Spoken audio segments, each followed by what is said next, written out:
SSC 2026 board challenge করার জন্য প্রথমে গুগলে সার্চ করতে হবে বিডি জবস ইনফো লিখে। সার্চ করার পর সবার প্রথমে যে ওয়েবসাইটটি আসবে সেটাতে ভিজিট করতে হবে।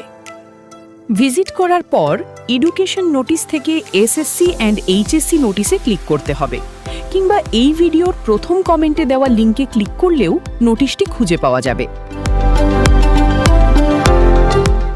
বোর্ড কর্তৃক প্রকাশিত বোর্ড চ্যালেঞ্জ করার নোটিশের বিস্তারিত দেখে নেওয়ার পর নিচে আবেদন লিঙ্কটি পাওয়া যাবে।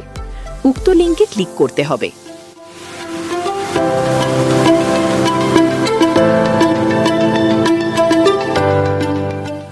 প্রথমে ড্রপডাউন থেকে আপনার শিক্ষা বোর্ডটি বেছে নিন।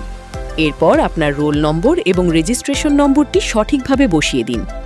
সবশেষে পরীক্ষার ধরন, এসএসসি এবং পাশের বছর 2026 ঠিক আছে কিনা তা দেখে নিন।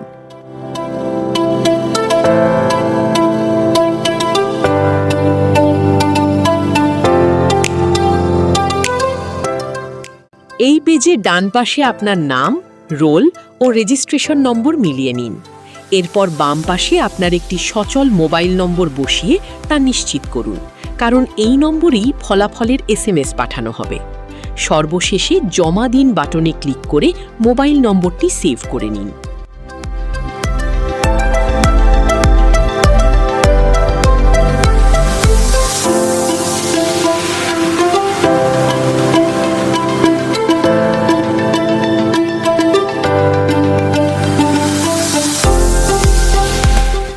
এখন আপনার বিষয়গুলোর তালিকা দেখতে পাবেন।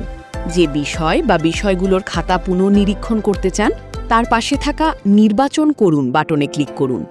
ক্লিক করলে ডান পাশে মোট কত টাকা পরিশোধ করতে হবে তা দেখতে পাবেন।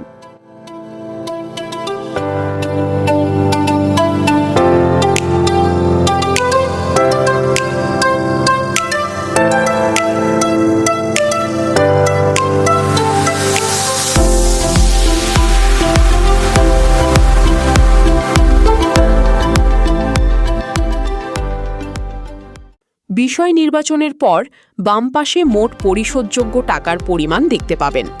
ডান পাশে সিলেক্ট করা বিষয় কোডটি মিলিয়ে নিয়ে জমা দিন বাটনে ক্লিক করার আগে ফি প্রদান করতে হবে। মোবাইল ব্যাংকিংয়ের মাধ্যমে ফি জমা দিতে পারবেন।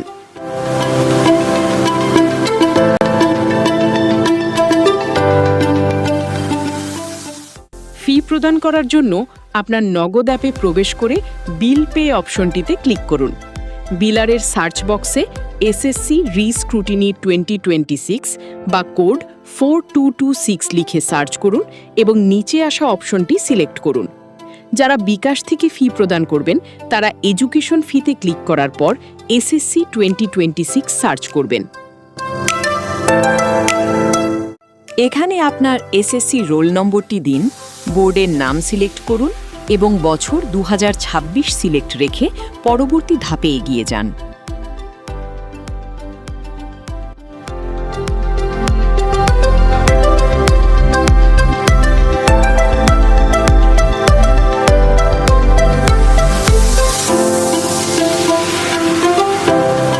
শিক্ষার্থীর নাম, রোল, বোর্ড ও টাকার পরিমাণ সব তথ্য যাচাই করে টাকার পরিমাণ বসিয়ে পরবর্তী বাটনে ট্যাপ করুন।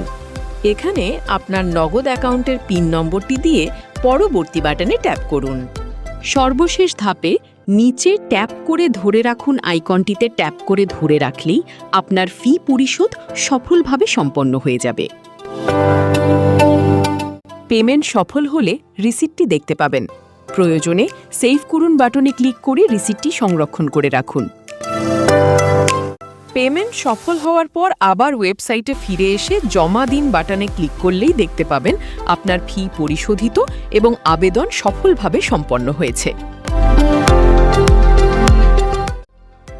পেমেন্ট সফল হওয়ার পর আবেদনটি সঠিকভাবে সম্পন্ন হয়েছে কিনা তা যাচাই করতে পুনরায় হোম পেজে এসে আপনার বোর্ড, রোল এবং রেজিস্ট্রেশন নম্বর দিয়ে জমা দিন বাটনে ক্লিক করুন।